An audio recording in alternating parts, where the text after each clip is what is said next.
A 3.200 metros de altura, en pleno corazón del desierto de Atacama, el más árido de todo el planeta, según cualquier medición meteorológica seria, con temperaturas que pueden desplomarse hasta los 19 grados bajo cero durante la noche y trepar hasta los 35 grados durante el día, con vientos que llegan a los 100 kilómetros por hora capaces de arrancar de raíz cualquier vegetación poco resistente, y un suelo cargado de sal, arsénico y boro, donde prácticamente ningún organismo vegetal convencional logra sobrevivir más de unas pocas semanas. Un científico chileno decidió intentar algo que sonaba, para cualquier colega con sentido común y con años de formación académica tradicional, directamente descabellado: hacer crecer un bosque entero. No en teoría ni en un laboratorio con condiciones perfectamente controladas y aisladas del exterior, sino ahí mismo, a la intemperie, en medio de la nada absoluta, rodeado por todos lados de faenas mineras activas y de kilómetros interminables de tierra completamente estéril en cualquier dirección que uno mirara. El desierto de Atacama tiene, en algunas de sus zonas más extremas,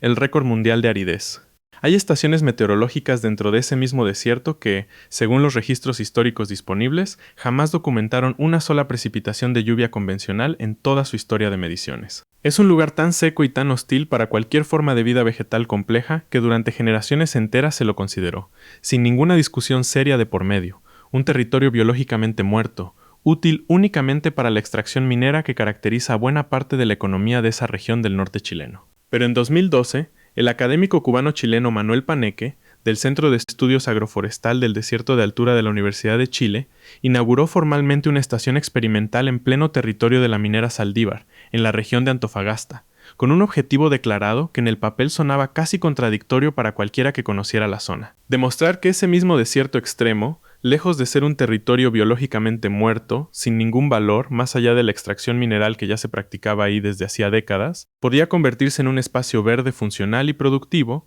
capaz de frenar la desertificación local, capturar gases de efecto invernadero de forma medible y aprovechar de manera productiva aguas residuales que de otra forma se desperdiciarían por completo en medio de esa misma aridez extrema, sin cumplir ninguna función adicional más allá del mero cumplimiento normativo básico exigido por la legislación ambiental chilena. El propio Paneque describió el desafío técnico central de todo este proyecto con una frase que resume perfectamente la magnitud de lo que estaban intentando llevar adelante. Se trataba, en sus propias palabras textuales, de hacer crecer plantas en condiciones subletales, es decir, en el límite mismo, el borde extremo, de lo que cualquier organismo vegetal conocido puede llegar a tolerar sin morir directamente en el intento. Las condiciones ambientales de la zona elegida para el experimento resultan, para cualquier planta convencional acostumbrada a climas más templados, prácticamente incompatibles con la vida tal como la conocemos. Temperaturas que oscilan entre los 19 grados bajo cero durante la noche y los 35 grados durante el día, una variación térmica diaria extrema que pocos ecosistemas de todo el planeta tienen que soportar de forma tan constante y tan brutal, prácticamente sin ninguna transición suave entre esos dos extremos. Vientos que pueden alcanzar los 100 kilómetros por hora, capaces de arrancar de raíz a cualquier planta que no esté especialmente adaptada con un sistema radicular profundo y resistente. Una altitud de más de 3.200 metros sobre el nivel del mar, donde la escasez relativa de oxígeno complica todavía más cualquier proceso biológico, incluida la fotosíntesis misma, y suelos sometidos a altísimos índices de salinidad acumulada durante milenios, además de la presencia constante de metales pesados como el arsénico y el boro, ambos francamente tóxicos para la inmensa mayoría de las especies vegetales conocidas en cualquier otra parte del mundo. Frente a semejante combinación de obstáculos simultáneos, cualquier proyecto de reforestación convencional, de los que suelen trasplantar especies genéricas sin demasiado criterio local, hubiera estado condenado al fracaso desde el primer día de implementación. Pero el equipo de Paneque no intentó imponerle al desierto especies vegetales completamente ajenas a esas condiciones tan extremas, como hubiera hecho cualquier proyecto de reforestación tradicional copiado, sin ningún ajuste desde otra región climáticamente distinta del país. En cambio, se concentraron de forma deliberada y exclusiva en especies nativas, ya adaptadas por millones de años de evolución a condiciones áridas similares, aunque no necesariamente tan extremas como las de este punto geográfico específico del desierto. Pimientos silvestres, tamarugos, chañares, taras y distintas variedades de atriplex, una planta conocida popularmente como planta de sal, capaz de crecer prácticamente en cualquier terreno de alta salinidad y que además tiene un poder calórico notablemente alto, cercano a las 4.200 calorías por unidad de peso, lo que la convierte en un recurso potencialmente valioso más allá de su función puramente ambiental y de captura de carbono. Y para resolver el problema todavía más básico y elemental de dónde conseguir agua suficiente para regar cualquier tipo de vegetación en uno de los lugares más secos de todo el planeta, el equipo diseñó lo que ellos mismos describen, con bastante orgullo, como un circuito completo de economía circular aplicada a la reforestación desértica. El pequeño oasis experimental se riega directamente con las aguas servidas provenientes del propio campamento de la minera Saldívar, agua que de otra forma tendría que ser tratada convencionalmente y desechada, sin ningún aprovechamiento productivo adicional, más allá del cumplimiento normativo básico. Ese mismo sistema de tratamiento, conocido técnicamente dentro del ámbito académico como sistema TOHA, utiliza lombrices especializadas, capaces de transformar biológicamente la materia orgánica presente en esas aguas residuales, seguido de un proceso de filtración adicional y de un tratamiento final con radiación ultravioleta que elimina los coliformes y otros microorganismos potencialmente peligrosos para la salud, dejando finalmente un agua apta para el riego directo de las plantas del propio proyecto, cerrando así un ciclo productivo que convierte lo que originalmente era un residuo minero problemático en un recurso genuinamente productivo para la reforestación activa del desierto. Con esa combinación de especies nativas cuidadosamente seleccionadas y un sistema de riego basado en aguas residuales tratadas, el proyecto logró, con el paso de los años, algo que en 2012 hubiera sonado directamente a ciencia ficción para cualquier especialista consultado sobre el tema. 4 hectáreas completas de vegetación viva y funcional, creciendo de forma sostenida en pleno desierto de Atacama, a más de 3.200 metros de altura, rodeadas por todos lados de faenas mineras y de kilómetros interminables de tierra completamente estéril. Un pequeño oasis artificial pero genuinamente vivo, donde hoy proliferan pimientos, leguminosas como los propios tamarugos, chañares y taras, y distintas variedades de atriplex, además de muchas otras especies vegetales que el propio equipo sigue estudiando y documentando de forma continua. Y el valor de este pequeño oasis va mucho más allá de lo puramente simbólico o meramente demostrativo para una fotografía institucional. Según explicó el propio Manuel Paneque en distintas entrevistas concedidas sobre el proyecto a lo largo de los años, algunas de las especies que cultivan dentro de esas 4 hectáreas son capaces de absorber aproximadamente 9 toneladas de dióxido de carbono por cada hectárea plantada y en pleno desarrollo, una cifra que, llevada a una escala industrial considerablemente mayor a la del proyecto piloto actual, empieza a tener un potencial real y perfectamente medible para la mitigación efectiva del cambio climático a nivel regional.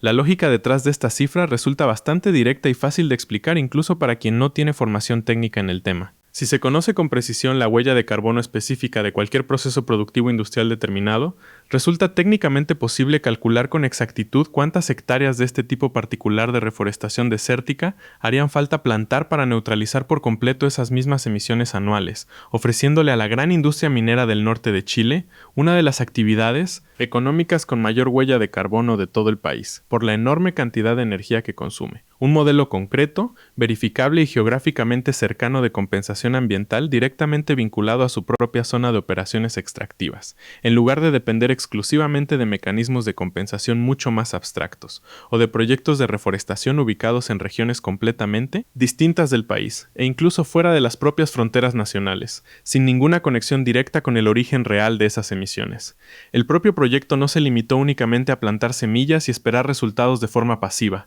cruzando los dedos para que la naturaleza hiciera todo el trabajo por su cuenta sin ninguna intervención científica adicional. Paneque y su equipo desarrollaron además un proceso sistemático y riguroso de selección dentro de las propias 4 hectáreas del oasis experimental. Identifican, con observación cuidadosa y mediciones periódicas, cuáles son las plantas que mejor sobreviven a las condiciones extremas de la zona y cuáles producen mayor cantidad de biomasa en ese mismo entorno tan hostil, las trasladan después a un laboratorio especializado dentro de la propia universidad y ahí las propagan mediante técnicas de clonación vegetal para generar ejemplares genéticamente idénticos a esos mismos individuos particularmente resistentes que ya demostraron su capacidad de sobrevivir en el terreno real. Con esos clones cuidadosamente seleccionados, el equipo desarrolla estudios específicos y detallados sobre su tolerancia real a la sal y a los distintos metales pesados presentes en los suelos de esa región del norte de Chile, buscando identificar con la mayor precisión posible cuáles son, entre todas las especies nativas disponibles en el catálogo botánico de la zona,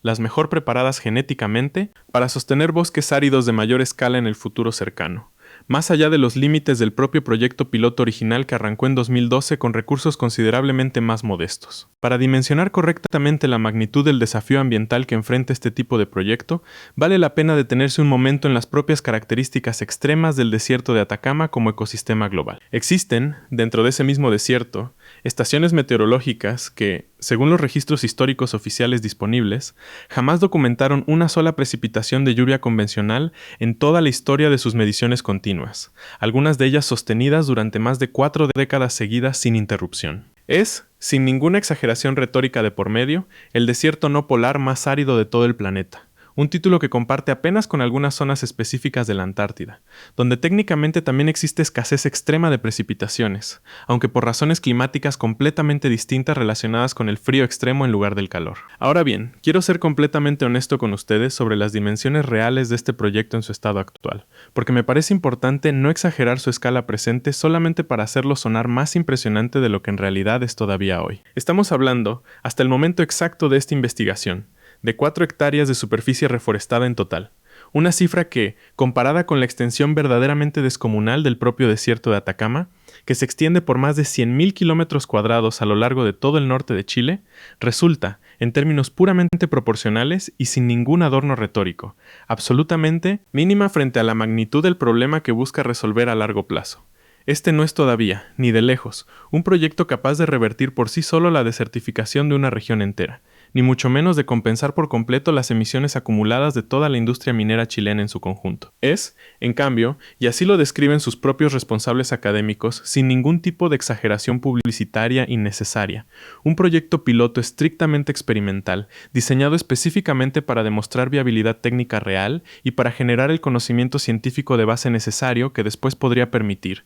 con financiamiento adicional, escalar este mismo modelo a una superficie considerablemente mayor, siempre con el apoyo económico e institucional directo de las propias empresas mineras interesadas en compensar su huella ambiental de forma directa, verificable y geográficamente cercana a sus propias operaciones extractivas. Y esa escala mayor a la que aspira todo el proyecto, según explicó el propio Paneque en distintas entrevistas concedidas sobre el tema a lo largo de los años transcurridos desde el inicio del experimento, es exactamente el objetivo final de todo este trabajo experimental sostenido con tanta paciencia. Convencer a la gran industria minera, un sector que representa una porción considerable de toda la economía chilena y que opera precisamente en esta misma región desértica del país, de que comprometerse a plantar la cantidad suficiente de hectáreas de este tipo particular de bosque árido, calculada con precisión científica en función de su propia huella de carbono industrial específica, representa una forma directa, medible y perfectamente verificable de compensar sus emisiones anuales, en lugar de depender exclusivamente de mecanismos de compensación mucho más abstractos y menos transparentes, o de proyectos de reforestación ubicados en regiones geográficamente distantes de sus propias operaciones mineras, donde resulta mucho más difícil verificar de forma independiente el impacto real de esa misma inversión ambiental declarada.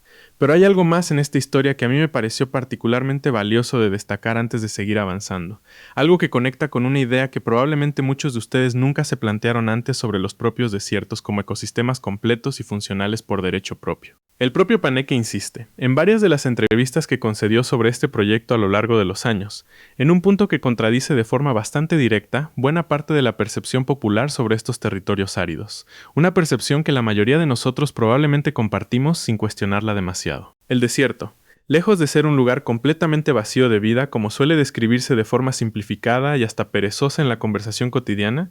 es en realidad un ecosistema notablemente rico en biodiversidad específica y altamente especializada, con especies vegetales y animales extraordinariamente adaptadas a condiciones que, para cualquier otro organismo proveniente de un clima más templado, resultarían directamente letales en cuestión de horas. El proyecto de reforestación no pretende, en ningún momento de su desarrollo, imponerle al desierto un bosque completamente ajeno a su propia naturaleza árida, como si se tratara de trasplantar artificialmente un ecosistema completamente distinto al que corresponde geográfica y climáticamente a esa región específica del norte chileno. Busca, en cambio, potenciar y multiplicar exactamente el tipo de vegetación nativa que ese mismo desierto ya sabía sostener por sus propios medios desde hace milenios enteros, simplemente ofreciéndole las condiciones mínimas de agua disponible y de manejo técnico especializado necesarias para que esa vegetación nativa pueda expandirse más allá de los pocos puntos aislados y dispersos donde lograba sobrevivir de forma completamente natural antes de la llegada de este mismo proyecto experimental. Este enfoque tan particular, centrado exclusivamente en especies nativas y no en la imposición artificial de vegetación ajena al ecosistema local,